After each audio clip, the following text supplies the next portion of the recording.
नमस्कार हो मंडळी, तर कशा आहात तुम्ही विद्यार्थी मित्रांनो? डिजिटल मराठी 09 या यूट्यूब चॅनलवरती तुमचं सहर्ष स्वागत आहे, वेलकम आहे।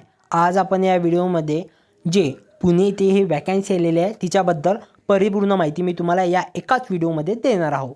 तर काय कशी प्रक्रिया आहे, काय कशी निवड प्रक्रिया आहे, शैक्षणिक पात्रता, वयोमर्यादा, अर्ज करण्याची शेवटची तारीख अशा संपूर्ण प्रश्नाचे उत्तरं तुम्हाला या व्हिडिओमध्ये मिळणार आहे। तर चला मंडळी, जास्त गंजीलगाठा न दिलं पूर्ण न करता या व्हिडिओला पटकन सुरुवात करून घेऊ। तर मित्रांनो, तुम्ही स्क्रीनवरती बघू शकता की पुणे येथे शिपाईकरिता, चालककरिता आणि कारागृहकरिता वॅकन्सी आलेली आहे। सर्वप्रथम आपण कारागृहाचा जर विचार केला तर 130 वॅकन्सी जे आहे ते कारागृहकरिता पुणे येथे रिक्त आहे।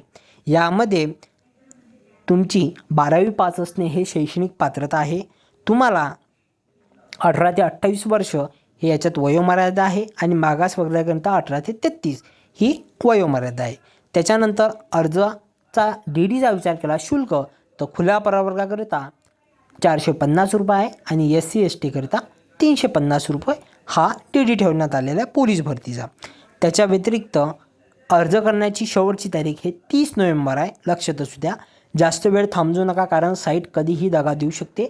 जेवढ्या लवकर होईल 10-15 दिवसात अर्ज करून मोकळे राहा, टेन्शन फ्री राहा। त्याच्या व्यतिरिक्त आजपासनं म्हणजे 29 ऑक्टोबर 2025 आजपासून ऑनलाईन पद्धतीने अर्ज करणे सुरू झालेले आहे। तर तुम्ही लवकरात लवकर अर्ज करून घ्या।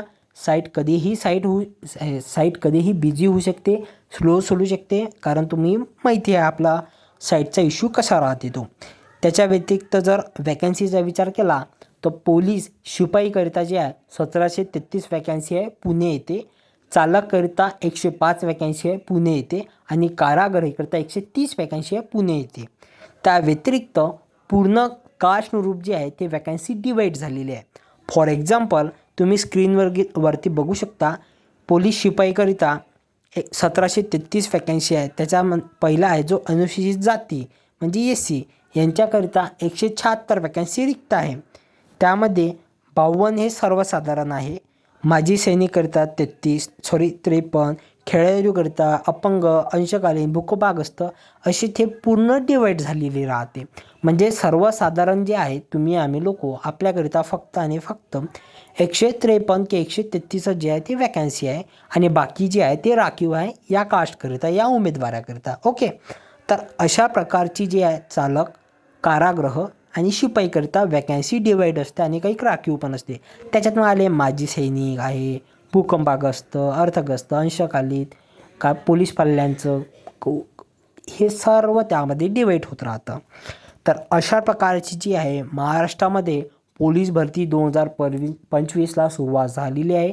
जेही उमेदवार या भरतीकरिता भरपूर वाट बघत असेल त्यांनी नक्कीच अर्ज करा, छातीला माती लावून आपलं चान्स नक्की वापरा। तुमच्या यशाला, तुमच्या संघर्षाला नक्कीच यश मिळणार आहे। तर चला मंडळी, या व्हिडिओला थांबून देऊ। आशा राहून हा माझा व्हिडिओ तुम्हाला आवडला असेल। धन्यवाद। तसेच तुम्हाला काही प्रश्न विचारायचे असेल तुम्ही नक्की कमेंट्स करा।